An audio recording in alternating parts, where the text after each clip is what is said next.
Sahabat pembelajar, berjumpa kembali bersama Imade Sidiase Belajar Jadi Guru dalam membahas materi pendidikan Pancasila dan kewarganegaraan. Pertemuan kita kali ini kita akan membahas materi kelas 11 bab 5 mewaspadai ancaman terhadap kedudukan Negara Kesatuan Republik Indonesia. Ada dua sub pokok bahasan dalam bab 5 ini, yaitu sub pokok bahasan A menelaah ancaman terhadap integrasi nasional, kemudian sub pokok bahasan mengenai strategi mengatasi berbagai ancaman terhadap I-Polek-Sosbud-Hankam dalam membangun integrasi nasional. Pada pertemuan sebelumnya kita sudah membahas sub pokok bahasan A menelaah ancaman terhadap integrasi nasional. Pertemuan kita kali ini kita akan lanjutkan untuk membahas sub pokok bahasan B, yaitu strategi mengatasi berbagai ancaman terhadap I-Polek-Sosbud-Hankam dalam membangun integrasi nasional. Kita mulai membahas strategi mengatasi ancaman di bidang ideologi. Ancaman non-militer bagi sebuah bangsa yang cukup berbahaya itu adalah ancaman dalam bidang ideologi. Diperlukan suatu strategi dalam menghadapi ancaman itu agar segala hambatan dan gangguan dapat diatasi dengan baik. Ideologi kita, yaitu Pancasila, merupakan falsafah hidup bangsa kita yang harus selalu dijunjung tinggi. Ada 4 hal yang selalu dikedepankan di era globalisasi saat ini dalam bidang ideologi dan politik. Itu adalah yang pertama adalah demokratisasi. Demokratisasi itulah proses pendemokrasian segenap rakyat untuk turut serta dalam pemerintahan melalui wakil-wakilnya atau turut serta dalam berbagai bidang kegiatan kemasyarakatan atau kehidupan bernegara, baik secara langsung maupun dengan tidak langsung, dengan mengutamakan persamaan hak dan kewajiban serta perlakuan yang sama bagi warga negara. Kemudian yang kedua adalah kebebasan. Kebebasan ini merupakan kemampuan manusia dalam memilih alternatif tindakan secara merdeka dengan tidak ada paksaan. Kemudian yang ketiga adalah keterbukaan, yaitu keadaan yang memungkinkan ketersediaan informasi yang dapat diberikan dan didapatkan oleh masyarakat luas. Keterbukaan merupakan kondisi yang memungkinkan partisipasi rakyat atau masyarakat dalam kehidupan bernegara. Dan yang terakhir itu adalah hak asasi manusia, yaitu hak pokok yang dimiliki oleh manusia sebagai anugerah Tuhan, bukan oleh pemberian penguasa, apalagi pemberian oleh seseorang. Nah, upaya mengatasi ancaman di bidang ideologi ini dapat dilakukan dengan cara penguatan ideologi Pancasila. Pancasila ini adalah merupakan falsafah hidup bangsa dan negara kita, sehingga penguatan Pancasila ini wajib dilakukan. Penguatan ideologi Pancasila dapat dilakukan dengan mengamalkan nilai-nilai Pancasila dalam kehidupan kita sehari-hari. Dan sebisa mungkin nilai-nilai yang terkandung di dalam Pancasila diamalkan oleh seluruh warga negara Indonesia. Nah, selain penguatan Pancasila, tentu konsep Bhinneka Tunggal Ika juga perlu dikuatkan agar persatuan dan kesatuan warga negara Indonesia tetap terjaga. Kemudian yang kedua, strategi mengatasi ancaman di bidang politik.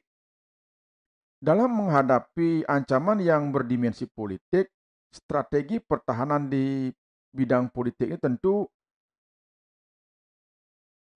sangat ditentukan oleh kemampuan sistem politik dalam menanggulangi segala bentuk ancaman yang ditujukan kepada kehidupan politik bangsa kita. Menurut Nur M.S. Bakri, strategi di bidang politik terwujud dalam adanya kehidupan politik bangsa yang berlandaskan demokrasi Pancasila yang telah mampu memelihara stabilitas politik yang sehat dan dinamis serta mampu melaksanakan politik luar negeri kita, yaitu bebas aktif. Adapun langkah-langkah menurut Nur M.S. Bakri ini yang harus ditempuh untuk melaksanakan strategi dalam menghadapi ancaman berdimensi politik dilakukan dengan dua pendekatan. Yang pertama itu adalah pendekatan ke dalam. Pendekatan ke dalam itu dilakukan dengan pembangunan dan penataan sistem politik dalam negeri yang sehat dan dinamis dalam kerangka demokrasi yang menghargai kebinekaan atau kemajemukan bangsa Indonesia. Hasil yang diharapkan tidak lain adalah terciptanya stabilitas politik dalam negeri yang dinamis serta memberikan efek penangkal yang tinggi. Penataan ke dalam diwujudkan melalui pembangunan dan penataan sistem politik dalam negeri yang dikemas ke dalam penguatan 3 pilar. Ini menurut Nur M.S. Bakri. Yang pertama adalah penguatan penyelenggaraan pemerintahan. Negara yang sah, efektif, bersih, berwibawa, bebas KKN, dan bertanggung jawab yang berkemampuan mewujudkan tujuan pembentukan pemerintahan negara. Ini seperti yang tercantum dalam pembukaan Undang-Undang Dasar 1945. Jadi inilah merupakan salah satu yang perlu dilakukan adalah penguatan penyelenggaraan pemerintahan seperti yang diamanatkan oleh konstitusi kita. Kemudian yang kedua, penguatan lembaga legislatif. Penguatan lembaga legislatif ini sehingga menjadi lembaga yang berkualitas dan profesional pada bidangnya.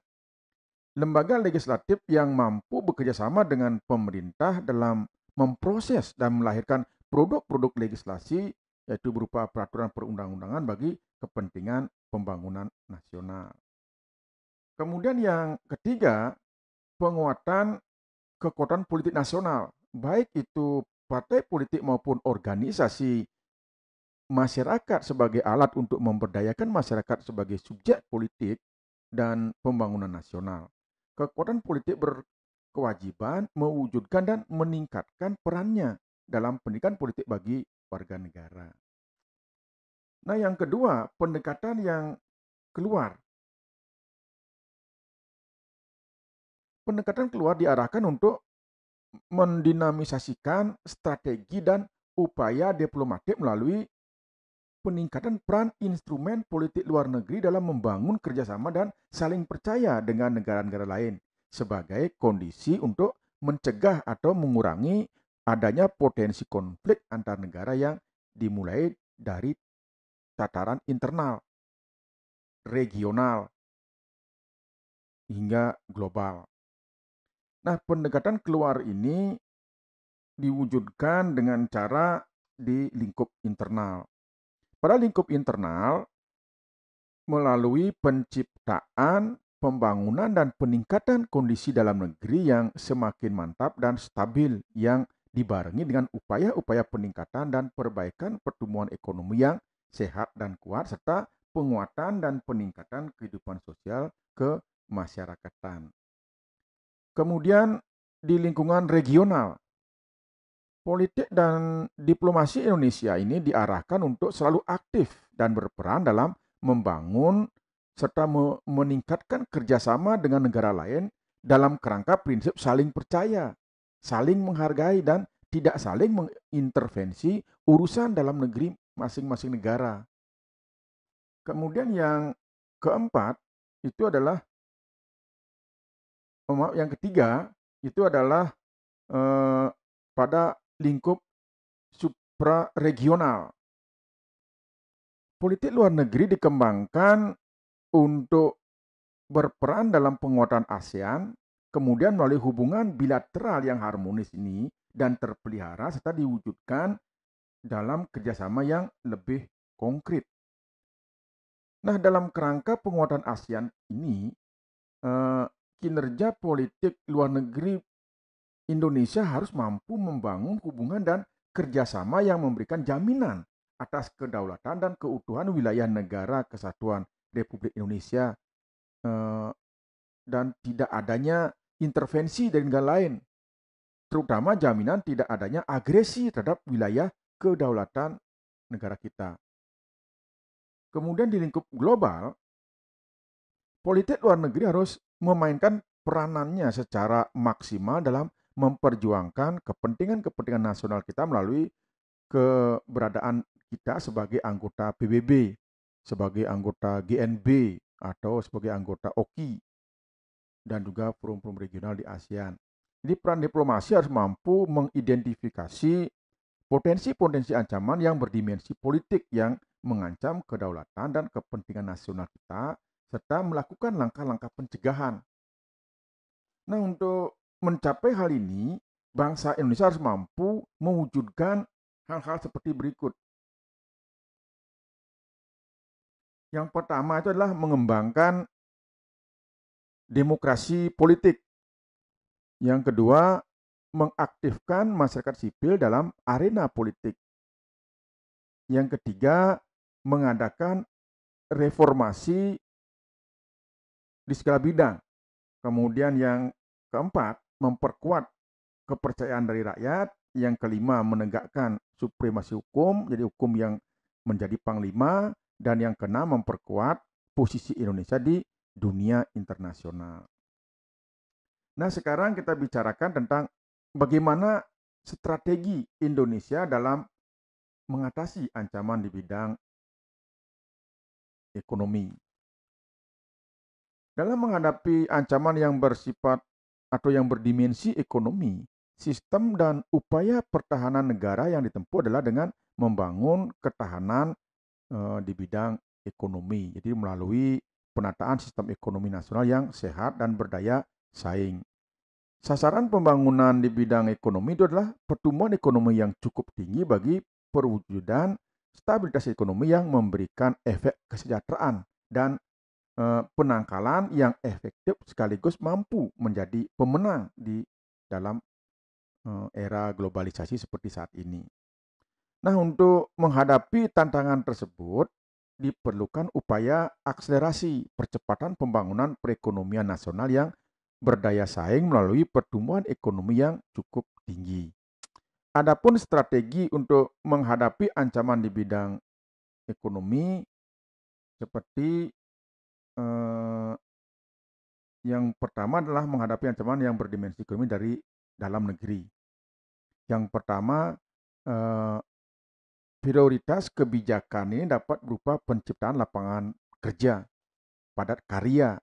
Ini sebagai solusi memberantas kemiskinan, kemudian juga dapat dilakukan dengan pembangunan infrastruktur, penciptaan iklim usaha yang kondusif, setelah itu pemilihan teknologi yang tepat guna sebagai solusi pemerataan kesempatan kerja. Kemudian yang kedua, sistem ekonomi yang dikembangkan ini untuk memperkuat produksi domestik bagi pasar dalam negeri sehingga dapat memperkuat perekonomian rakyat. Kemudian yang ketiga, pertanian harus dijadikan prioritas utama. Kenapa? Karena mayoritas penduduk Indonesia bermata pencarian sebagai petani.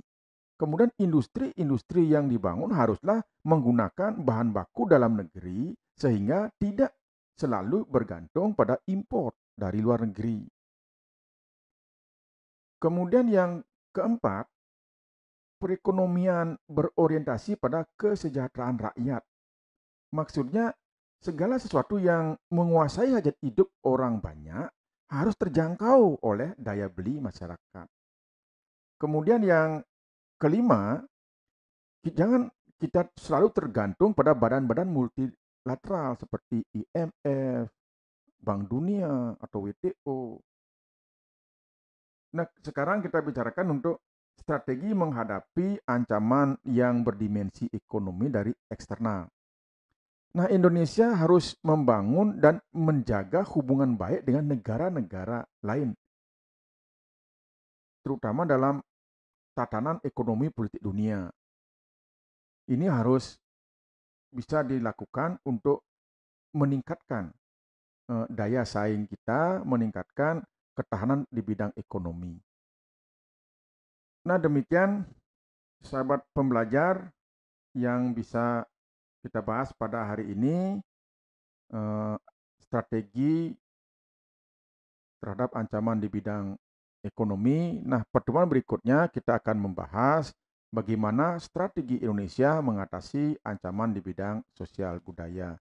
Terima kasih atas perhatiannya, semoga bermanfaat.